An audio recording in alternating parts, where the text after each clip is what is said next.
네, 우리 보좌의 축복 누리는 393 기도로 아침 예배 시작하도록 하겠습니다. 우리 함께 기도하겠습니다. 살아계신 하나님 아버지 감사합니다. 시간도 그리스도 언약 잡고 복음 누리는 기도하게 하시니 감사합니다. 주는 그리스도시요 살아계신 하나님의 아들이심을 믿습니다. 예수님은 나의 모든 죄를 사하신 나의 참 제사장이요 나를 사단의 손에서 건지신 나의 참된 왕이요 나에게 영원한 생명을 주신 나의 참 선지자이심을 믿습니다. 그리스도는 내 인생 모든 문제의 답이시며 내 삶의 주인이심을 고백합니다. 지금 이 시간 기도하는 나에게 주의 성령으로 충만하게 역사하여 주옵소서. 하나님, 지금 이 시간 성삼위 하나님께서 말씀으로 나의 삶 속에 성령 충만함과 오력을 더하여 주시옵소서. 말씀을 선포하시는 성부 하나님, 그 구원의 말씀을 성취하시는 성자 그리스도 예수님, 말씀으로 나와 함께 하시는 성령 하나님이 영력, 지력, 체력, 경제력, 인력으로 충만하게 하사 237 나라 5천 종족을 살리게 하옵소서.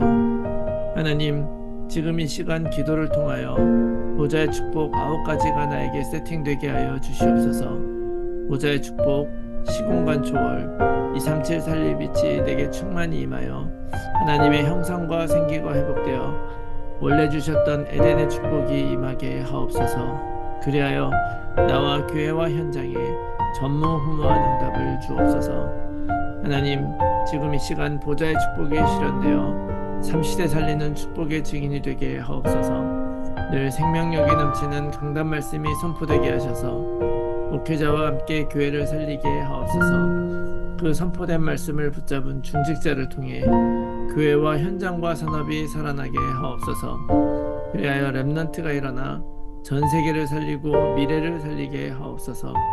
오늘도 언약 잡고 기도하는 우리들에게 최고의 축복을 부어주시고 축복을 볼 수 있는 영혼과 믿음을 허락하여 주시옵소서. 하나님 자녀의 기도를 반드시 응답하시며 성령으로 역사할 줄 믿습니다. 이 모든 말씀을 예수 그리스도의 이름으로 기도합니다. 아멘. 우리 찬송가 542장 우리 함께 찬송하겠습니다. 542장입니다.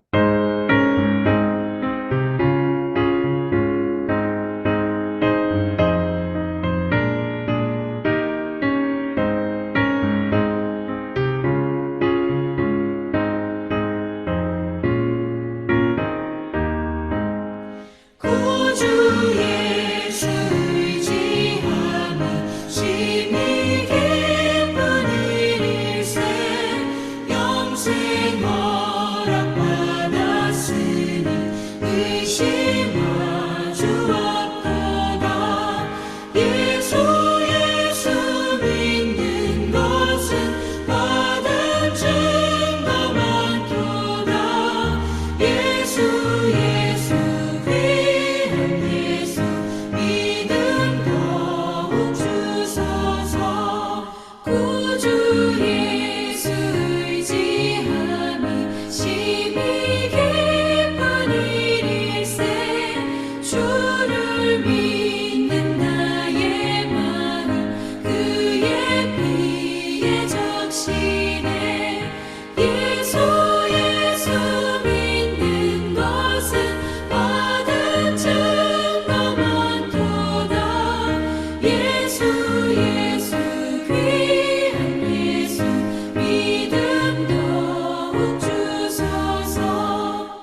주옵소서.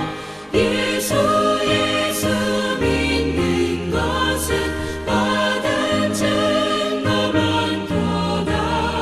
예수 예수 귀한 예수 믿음 더욱 주소서.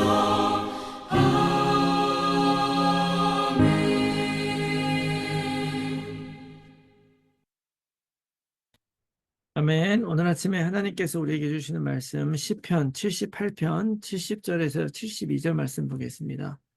시편 78편 70절에서 72절 제가 읽겠습니다.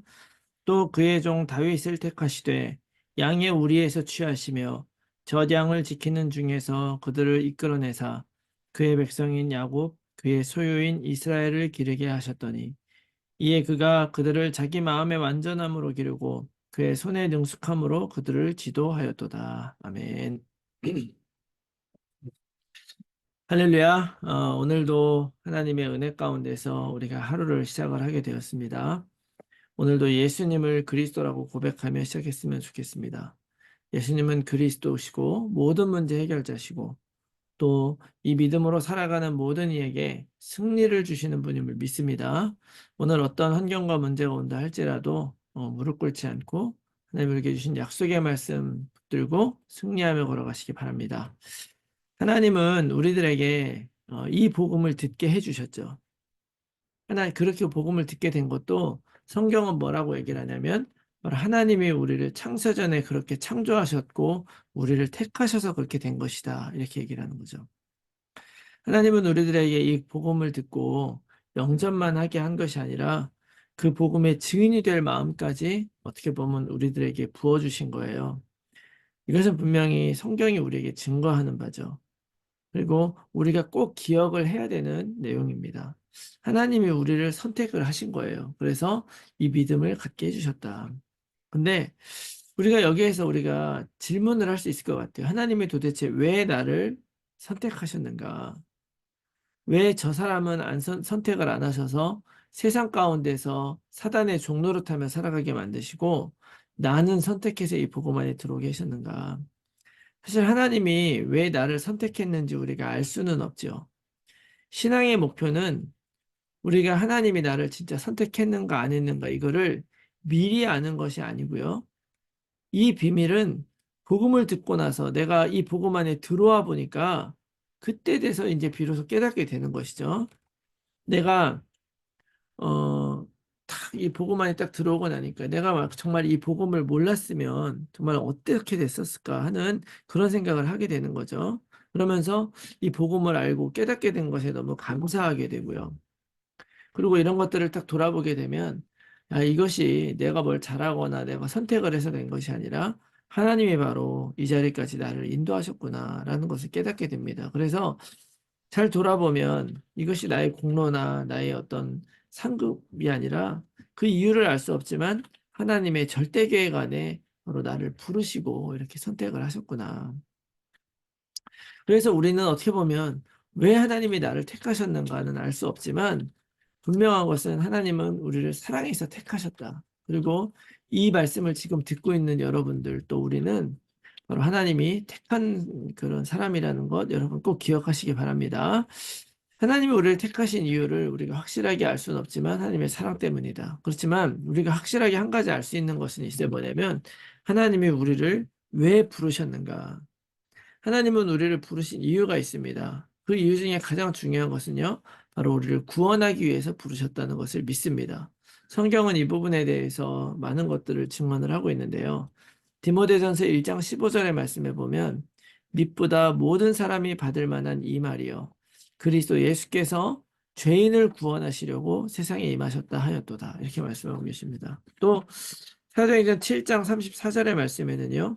내 백성이 애굽에서 괴로움 받음을 내가 확실히 보고 그 탄식하는 소리를 듣고 그들을 구원하려고 내려왔노니 이렇게 얘기해요. 바로 우리를 구원하려고 하나님은 임하셨다.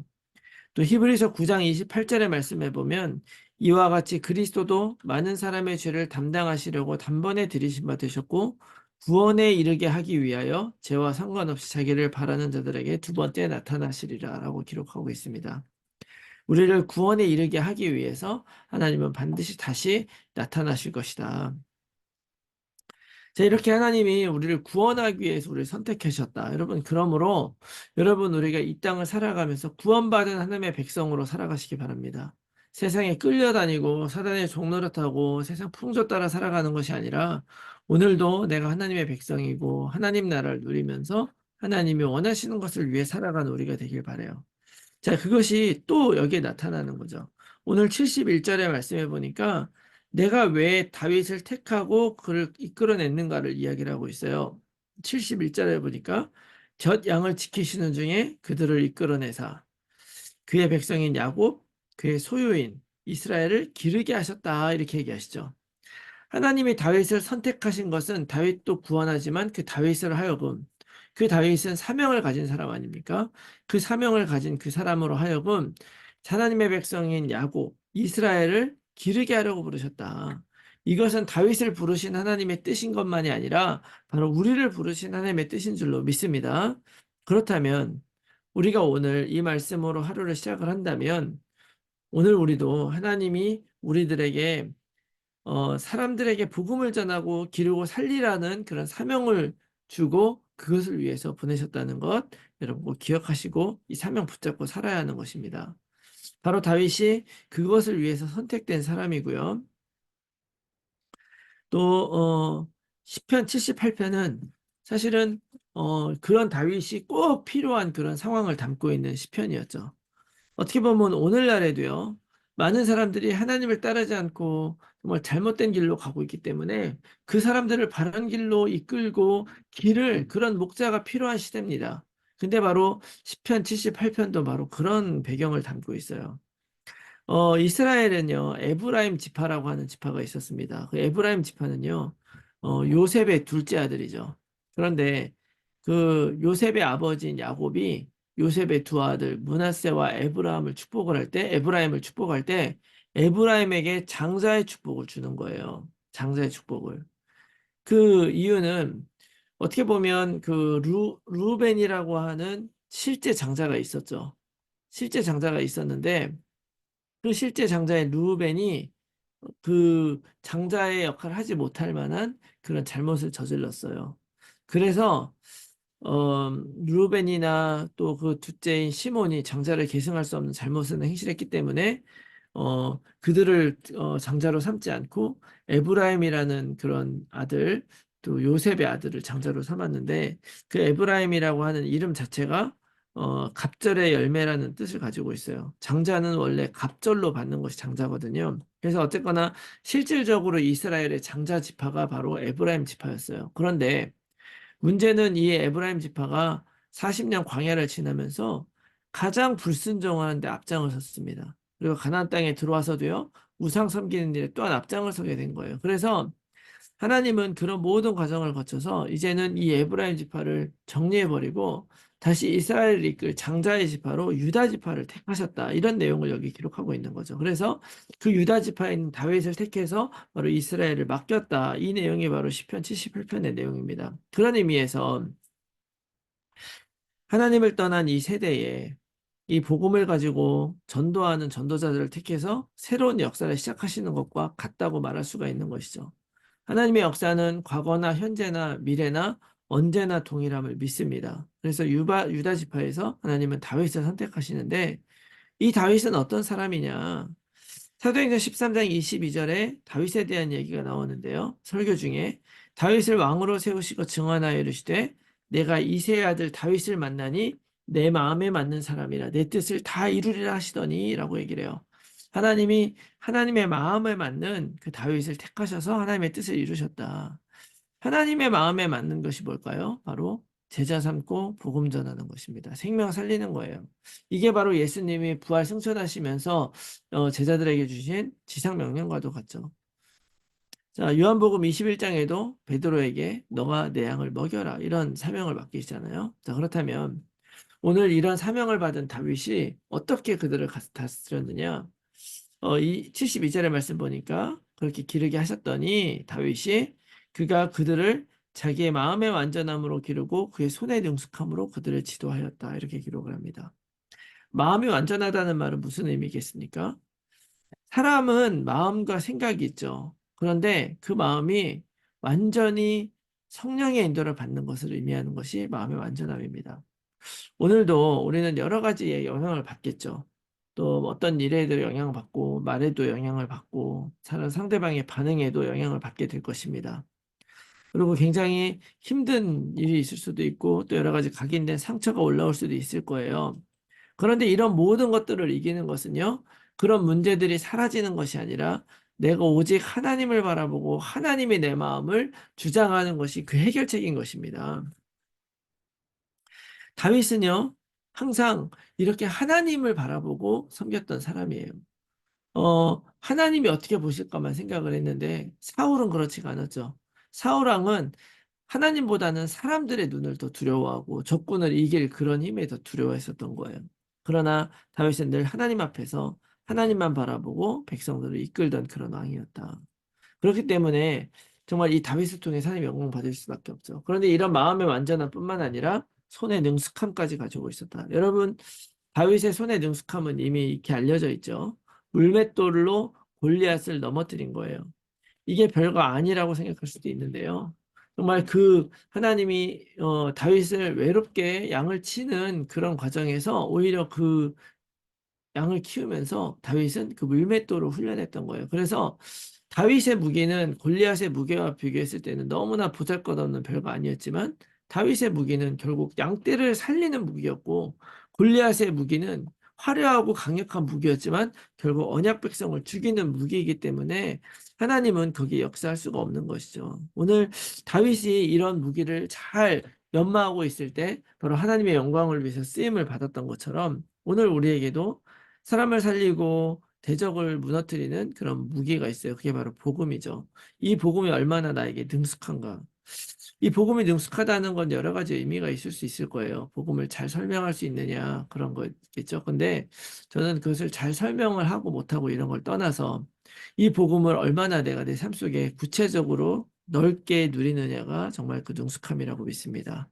그 말씀이 내 안에 들어오고 복음이 내 안에 들어와서 그것이 정말 날이선 검처럼 나의 심령과 골수를 쪼개고 어떤 환경과 문제에도 넘어지지 않고 사단의 괴계를 단순히 완전하게 막아버리는 그러한 복음으로 내 안에 적용을 하게 된다면 우리는 이 복음을 가지고 정말 하나님께서 맡겨주신 사명을 능히 감당하게 될 줄로 믿습니다. 그래서 오늘 이 말씀 가지고 우리도 다윗과 같이 쓰임받는 인생 되게 해주시옵소서. 이런 마음으로 하나님 살기 원하고요. 무엇보다도 나의 삶이 그리스도 통해 하나님의 자녀가 됐음을 기억하면서 먼저 언약을 누리고 그리고 언약 안에서 정말 최고의 증인으로 살아가는 여러분들이 다 되시기를 예수 그리스도 이름으로 축원합니다. 아멘. 네, 말씀 붙들고 우리가 함께 나눌 기도의 제목은요. 나의 마음이 오직 하나님의 소원을 사모하게 하시고 나의 삶이 하나님을 바라보며 하나님 앞에 살아가는 삶이 되게 하여 주시옵소서. 나에게 주신 복음을 더욱 능숙하고 다양하게 나의 삶 속에 누리고 적용하게 하시고 그 누림을 바탕으로 더 확신과 믿음으로 사역하게 하여 주시옵소서. 모든 성도들의 삶의 현장에서 말씀 운동의 결실을 맺는 전도자로 살게 하여 주시옵소서. 우리의 자녀들이 오직 그리스도로 살게 하시고 237 치유 서밋의 지도자로 살아가게 하여 주시옵소서. 불신자 자녀 또는 가족들이 복음 안에 들어올 수 있도록 성령께서 역사하시고 하나님의 시간표가 이를 때까지 오직 약속 붙들고 기도하게 하여 주시옵소서. 몸이 아픈 분들이 영육간에 치유되어 힐링의 증인이 되게 하여 주시옵소서. 제123 RUTC 운동 안에서 영원한 응답을 받고 영적 유산을 후대에 남기는 삶이 되게 하여 주시옵소서. 나의 현장과 상황 속에서 정확한 복음에 집중하면서 하나님이 주실 응답을 기다리며 날마다 언약 안에서 걸어가게 하여 주시옵소서. 지속될 삶의 캠프를 통해서 성경적 전도운동의 응답을 받게 하여 주시옵소서. 위에서 기도 주시고 오늘 하루도 승리한 하루 되시기 바랍니다. 우리 함께 기도하시다가 자유롭게 돌아가시기 바랍니다. 기도하겠습니다.